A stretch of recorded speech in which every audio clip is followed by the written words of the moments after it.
In this video, you'll find out how to create a shape design like this for PC and Mac Affinity Photo. And the shape I'm going to be using is a star. So Star tool, select that and click and drag. Now the colour you've got will probably not be this. So what you need to do is simply go up here to the fill, click here and set a colour initially. Once you've got something like red or green or blue, whatever, depending on the colour you want to achieve, what you can then do is go to the gradient tool, because then when you apply the gradient, it'll be linear, that'll be the default. You can just drag and you can create this lovely shadow effect very quickly. I can modify the actual shape. And you can do that along here, along top.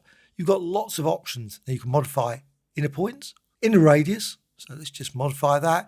You can change that. But also what you can do, you can change this, the outer circle. And this is very useful for creating lovely curved designs with these stars. So just go here and just increase this. Just drag or just enter the value in the field itself. So you can just drag like that and you can get something like that. You can also modify the inner circle as well. So you can just change that. Get a nice rounded star design. But once you've done that, another great thing, I think, to add some depth to it is to add some 3D. So how to do that? Well, just right click with that shape selected, and you can do this with any shape.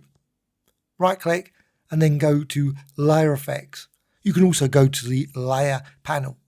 So layer effects, in there you can go highlight this 3D, click here and then just increase the radius. You can push it up to a reasonable amount, about 28, that sort of thing, and close.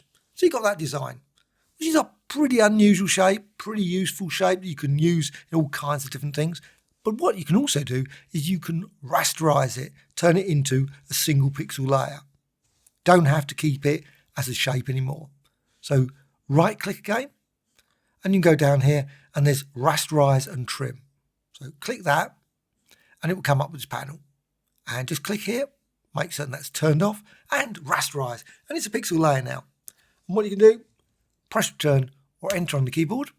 And this will enable you to create all kinds of amazing designs. What you need to do is go to duplicate. Just that's the key thing here, duplicate. What you can do, you can enter a value or use just simply drag. So you can drag like that, put it 98%, but number of copies 1, well, you can increase that. So you can push it down and you can see you can create all kinds of designs just simply by changing the number of copies. What you can also do is rotation. So you can just rotate it. Now you can also decide, you know what, that's too many. Maybe I'll change that and so on. To create something like that very quickly. And click OK. You can select all the shapes by simply just dragging over all of them like that. Or another option, go to select and just down here, you can do select all layers, which I think sometimes is more useful. So you can use that shortcut to make it quicker.